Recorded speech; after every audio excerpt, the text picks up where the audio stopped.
we have here the unit outlined, the Moodle web page for this unit. So if you click, I've hidden the further weeks from you. However, let's just go into this week. So basically, we have the book here, week one introduction, and we can see the various readings from this week. So there aren't many; they're all quite short. And they're all from the Norton Anthology of Western Literature, ninth edition. So they're all in one book. You can also find the readings online as well. Um, so they're easily found via a Google search. They're in the public domain. They're common readings. So basically we'll move on, and throughout this course I'm going to develop quite like little modules each week which have all the kind of important secondary material you need to enhance your reading experience. So the only thing you need to buy is the main book for this, the Norton Anthology of Western Literature, ninth edition, volume 2. But however, sometimes to enhance that sort of your engagement with the text, having additional resources also helps. So, and what I've done is, I know there's so much out there. So what I've done is I've spent some time on picking the most interesting, most scholarly sources out there, and also most enjoyable sources as well. So I've been, yeah, so I'm going to basically, it's almost like a kind of museum experience. I almost want you to have, like when you're going through each book each week, that you're almost navigating through a museum kind of thing where there's something new to see, to help to draw out or delve into the topic for each week. So the material I put online might not be directly related to the reading, but it might aid in understanding the context of it. So it might be around the epoch, the time, the influences, other things that would help enrich your experience of the particular text. So I'm spending a bit of time and just thinking about the kind of sources that I can add here. So in a, if we go to uh, chapter 2, it's a little video of me that I've embedded giving the lecture on Blake from last year. It's a short video, about 10 minutes, but I think it's quite crucial. And I think have a look at that video because I make some interesting, well, what I think are the crucial, interesting points about Blake and why he's such an interesting thinker. So if you haven't gone through that yet, I can provide a summary of that, and we can have a bit of discussion on that soon. After that, a comparison of two of Blake's poems, The Lamb and the Tiger. Why I've put them in the same page is because both of these uh, poems by Blake, they pair off nicely with each other, and they kind of they almost are designed to read together. The first poem, The Lamb, is from his Songs of Innocence. The second one, The Tiger, is from his Songs of Experience. So I think with this, have a look at my video, which kind of outlines some of the technical aspects of this poem. Um, and then basically I have the poem underneath that you can actually follow through, and then the actual um, uh, colored sketch that Blake produced, which of that poem, which gives a sense of how it originally looked, and this is an important point as well, that for Blake. Although the poems stand by themselves as things to be written, things to be read as a text, they're also much richer than that.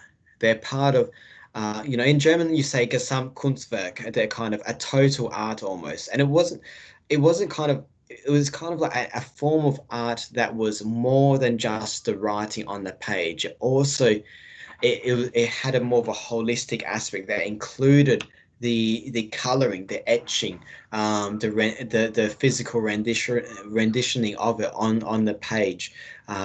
So, and also the fact that he sung his poems. So there's a singing aspect too. So it really was in a sense almost a total artwork. It wasn't just something to be read. It was something to be looked at and something to be listened to. So this is kind of there's kind of a almost like a multi-dimensionality about Blake's poems. So it's not reducible to the black ink on paper, as it were, the text on a blank sheet of paper. That is kind of the there was more fullness to his artwork. So we're not only speaking about Blake as a poet, but Blake as an artist, which is crucial. And ultimately, Blake has a kind of a spiritual, mystic, prophetic kind of character as well. So that's the drawing of the lamb. There's a sketch of the lamb. After that, the tiger. So I have um, the poem there, and also the his sketch and coloring of the tiger. So So, and this is what I'm going to be doing throughout the semester, just including these visual elements just to enrich your experience of that text as well. So I'll be finding visual and other sort of music, other things that um, help to enliven the reading.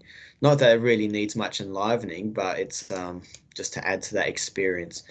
Okay, so and then the next one is a video I made of comparing. Blake wrote two versions of this poem, The Chimney Sweeper. We can look at soon. Basically, they're both slightly different, and it's interesting to compare them. That why Blake included both versions and how they're different and what that difference says about them. So that's crucially interesting as well. I think this is one of Blake's, for me, one of his more difficult poems because it is so confronting in terms of the sort of the horrors of reality that it confronts. There's kind of an ultra realism to that. So even though Blake was a religious mystical uh, poet that sort of he saw visions, he wrote about magical experiences. There was a hard edge realism, a confrontation with the hard realities of city of dirty, grimy London city life to his works, and I think that sort of intersection of his of the uh, of that sort of that magical sort of imagery, the uh, that sort of mystical imaginary combined with the grimy sort of hard realism. I think that's a very interesting aspect of Blake's poems. And it's an amazing thing. He can write off the most horrendous things and then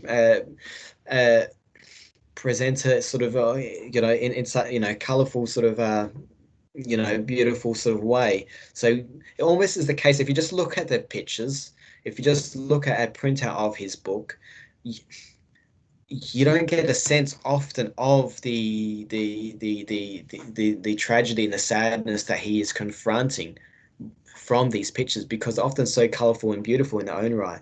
So okay, so the chimney sweepers, the two versions there. Um, so you can see that the online material is there to help navigate you through the various readings. If I'm not here in person, if so you can do the preparatory work yourselves, and then we can have it's good if you can do it before the lecture. That way we can then go in and have the discussion, the kind of traditional Millis Institute long discussions about the poems. Um,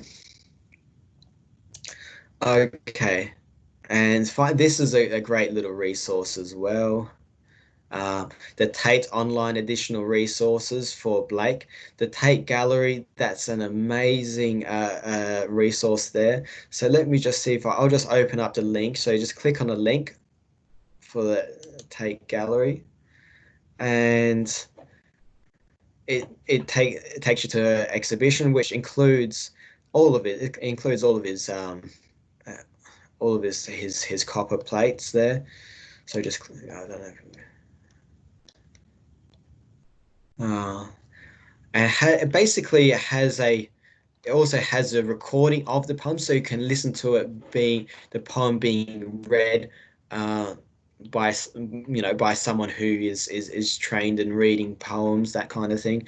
It has a kind of explanation as well, so it has all the background, a lot of the background technical information that helps to enliven a particular poem. So rather than so the textbook that we have just has the poems, a resource like this would have all this additional additional information there. And I think listening to recordings of the poems is also good as well, because you get to hear the different ways in which a poem can be read, the kind of the melody coming out and the different melodic interpretations that readers have of a poem. And you can see after a while you get a sense of some people may be able to read poems better than others. They have a sense of the melody behind it. So here it is, Chimney Sweeper again. So so there's quite a lot of material there, and it's not just on this way. This Tate gallery webpage is great because it also includes other. Uh, you can also find other things on William Blake's illustrations to Dante's Divine Comedy. Here, there's a whole other section here. Um, So there's a William Blake as artist. So just look at his Divine Comedy for a second. So if you go on that, you can just see look at that sketch there. I mean, he's kind of like a highly competent technical artist to begin with as well. So even though the sketches in his uh, Songs of Innocence and Experience, they often seem childlike.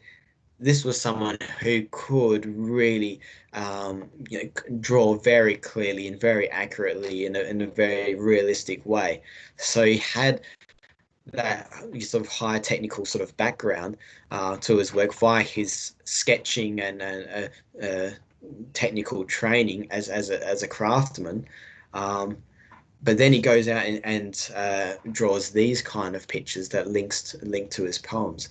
So I think that's yeah, it's another fascinating sort of uh, uh, addition there. Okay. Finally, this was the best documentary I found online about Blake, the life of poet William Blake. It's worth watching. It goes for about an hour, but it's definitely worth watching. I think having that background contextualization would help with the appreciation. And also, there's some great visuals. There's some great readings of his poems there and singing of his poems as well by, say, the beat poet Ginsberg as well, sings and plays one of Blake's poems. So all these things just to help bring the experience alive. And this, I might add to this as well that throughout the semester. So from time to time, if I find good information, I will be adding to earlier weeks as well. So I will just end the recording. I'll just stop recording now. Okay.